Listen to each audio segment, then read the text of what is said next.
नमस्कार, स्वागत है आपका बिहार समाचार में। इस वीडियो में हम बात करेंगे बिहार की अब तक की सभी बड़ी खबरों के बारे में। सभी खबरें आपके काम की और सिलेक्टेड हैं। तो आज की बड़ी खबरों पर बात करने से पहले आपसे एक छोटी सी अनुरोध है कि इस वीडियो को एक प्यारा सा लाइक अवश्य कर दीजिएगा। आपका एक लाइक करना ही हमारी मेहनत का फल होता है। तो चलिए शुरुआत करते हैं आज की पहली बड़ी खबर से। बिहार में बिगड़ा मौसम का मिजाज, 15 जिलों में ऑरेंज अलर्ट जारी, तेज बारिश होने के साथ वज्रपात की भी चेतावनी। जी हां, बिहार के कई हिस्सों में सुबह से ही मूसलाधार बारिश हो रही है और राजधानी पटना के कई इलाकों में जल जमाव से जनजीवन अस्त व्यस्त हो गया है। तो वहीं मौसम विभाग ने भी राज्य के 15 जिलों के लिए ऑरेंज अलर्ट जारी कर दिया है। इसमें से गोपालगंज, सिवान, सीतामढ़ी, मुजफ्फरपुर, समस्तीपुर, दरभंगा, मधुबनी, पश्चिमी चंपारण, पूर्वी चंपारण, शिवहर, समस्तीपुर, अरवल, जहानाबाद, नालंदा और गया शामिल हैं। मौसम विभाग ने इन जिलों के लिए अलर्ट जारी करते हुए लोगों से घरों में ही रहने की अपील की है और मौसम विभाग का कहना है कि मानसून का प्रभाव कम हो गया है, लेकिन मौसमी सिस्टम ऐसा एक्टिव हुआ है जिसे दक्षिण बिहार में गरज और वज्रपात के साथ भारी बारिश की संभावना है। और मौसम विभाग ने दक्षिण बिहार के कुछ जिलों में लोगों को 24 घंटे तक अलर्ट जारी किया है और इसमें से बक्सर, भोजपुर, रोहतास, भभुआ, औरंगाबाद, जहानाबाद, अरवल, पटना, गया, नालंदा, शेखपुरा, नवादा, बेगूसराय, लखीसराय, कटिहार, बांका, भागलपुर, जमुई, मुंगेर और खगड़िया में कुछ हिस्सों के साथ गरज के साथ भारी से भारी बारिश होने वाली है और आकाश से बिजली गिरने को लेकर चेतावनी जारी कर दी गई है।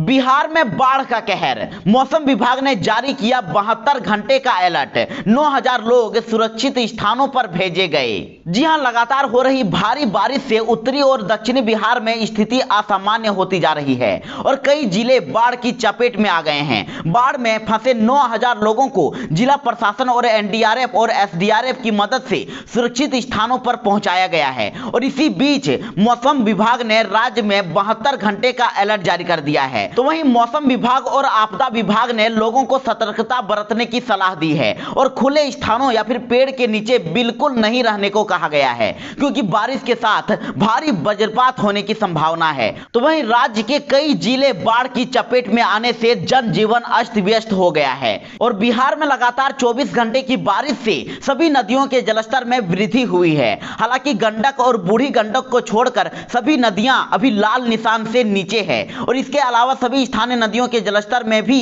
काफी वृद्धि हुई है और मौसम विभाग ने वज्रपात के साथ भारी बारिश का पूर्वानुमान जताया है। पूरे बिहार में भारी बारिश होने वाली है।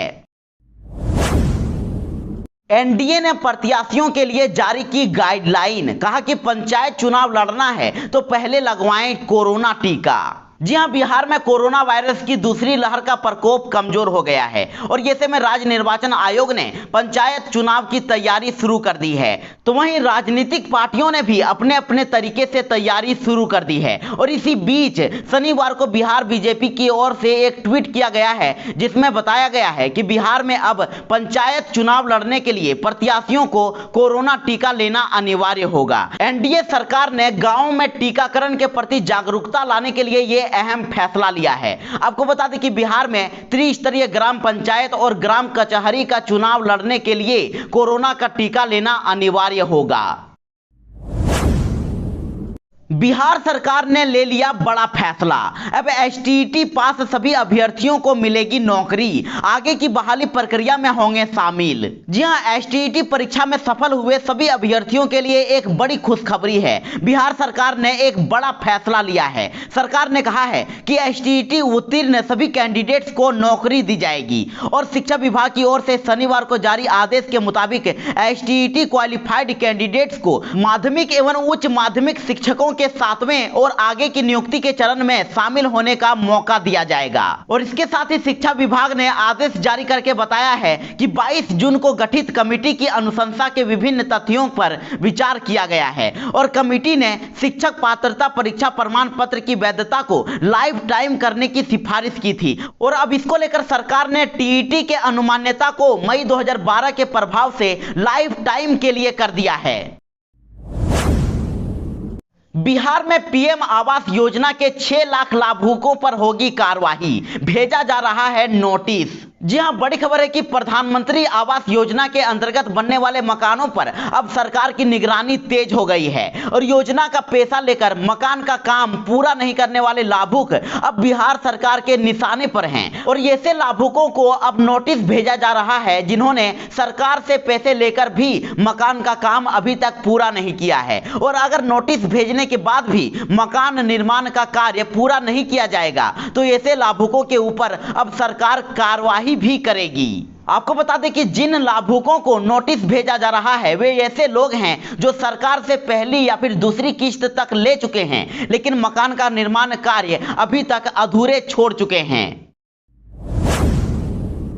पप्पू यादव की रिहाई के लिए आज होगा करो मरो या जेल भरो आंदोलन, राजू दानवीर ने दिया बड़ा बयान। जी हां, बड़ी खबर है कि जन अधिकार पार्टी के अध्यक्ष पप्पू यादव की रिहाई के लिए अब नेता और कार्यकर्ता आंदोलन करेंगे और जाप नेता पप्पू यादव की रिहाई के लिए अब करो या मरो का नारा देते हुए जेल भरो अभियान शुरू करने का फैसला किया गया है। और इसके लिए पार्टी के नेताओं और कार्यकर्ताओं से अपील की गई है कि वह आज दोपहर 12 बजे पटना के कोतवाली थाना पहुंचेंगे और जन अधिकार पार्टी ने राज्य भर में कार्यकर्ताओं को कोतवाली पहुंचने का आह्वान किया है और इसके लिए जाप के नेताओं ने तैयारी भी पूरी कर ली है और आज करो या मरो जेल भरो अभियान को लेकर पटना में बवाल देखने को मिल सकता है। तो वहीं जाप के इस आंदोलन को लेकर पटना पुलिस भी अब अलर्ट मोड में है।